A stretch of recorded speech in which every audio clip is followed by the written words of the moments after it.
Good morning बच्चों। जो मैंने आपको समझाया था उसके आगे का अंश मैं अब आपको समझा रही हूँ, ध्यान से सुनिए। हाँ, इसी आयश के हेतु जनन था मेरा, निज जननी के ही हाथ आनंद था मेरा।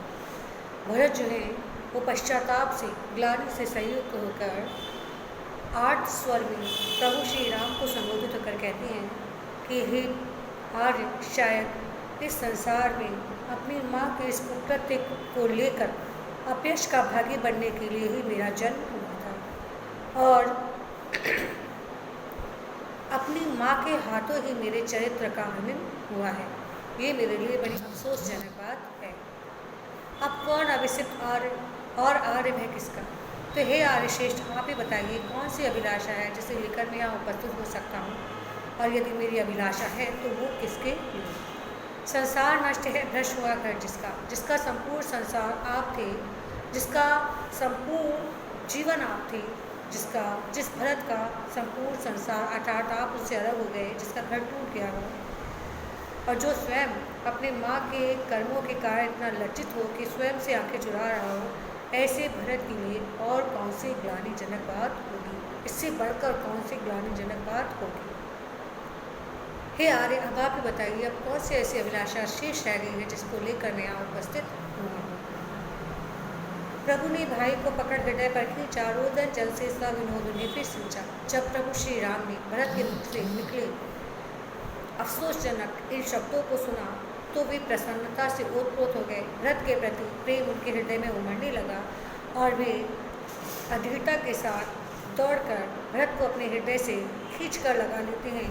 उनके नेत्रों से प्रेम अश्रु उत्पन्न हो जाते, प्रेम अश्रु जो है वो छलकने लगते हैं और बड़े प्रेम के साथ वो अपने प्रेम अश्रु से उनका सिंचन करते हैं और भरत को संबोधित होकर कहते हैं कि हे भात्र भरत, उसके हृदय की गहराई का अनुमान भला और कौन कर सकता है जिसे जन्म देने वाली उसकी माँ भी ना जान पाई हो। कहने का आशय यह है कि राम भरत से कहते हैं कि हे भरत, जब तुम्हें जन्म देने वाली तुम्हारी माँ केकई तुम्हारे विषय में अच्छे से नहीं जान पाई कि तुम क्या चाहते हो और क्या नहीं, तो उनके अतिरिक्त ऐसा इस संसार में और कौन है जो तुम्हारे बारे में जान सकता है? यह सच है तो अब लौट जो तुम घर को। चौके सब सुनकर अटल केकई स्वर। जब राम ने भरत को ऐसा कहा तो अब तक मौन भाव धारण की जो केकई थी वो अब और अधिक मौन नहीं रह पाती हैं।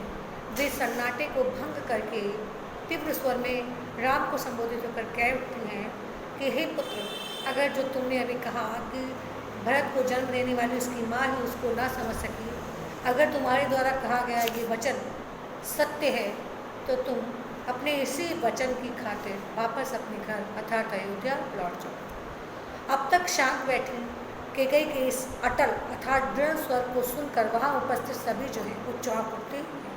सभी ने केकई की रानी केकई की ओर देखा जो विधवा की धवल वेशभूषा में ऐसे प्रतीत हो रही थी जैसे कोहरे रूपी श्वेत चादर को ओढ़कर चांदनी प्रतीत होती है, अर्थात विधवापन के कारण उनका जो तेज था वो थोड़ा मध्यम हो गया था और वो ऐसे प्रतीत हो रही थी जैसे कोहरे की चादर में लिपटी हुई चादर।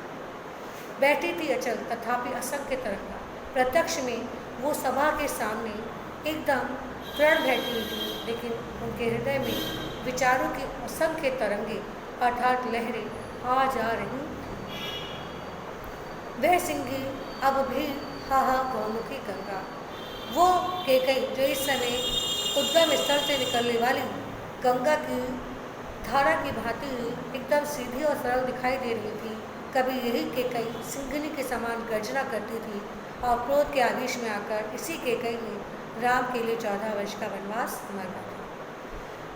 वही केकई अब राम को संबोधित होकर कहती है कि हे पुत्र, तुमने सही कहा कि मैंने अपने पुत्र भरत को जन्म तो दिया, लेकिन जन्म देने के पश्चात भी मैं उसे भली भांति जान न पाई। और ये बात सच है क्योंकि तुमने स्वयं अभी इस बात को अपने मुख से स्वीकार किया है।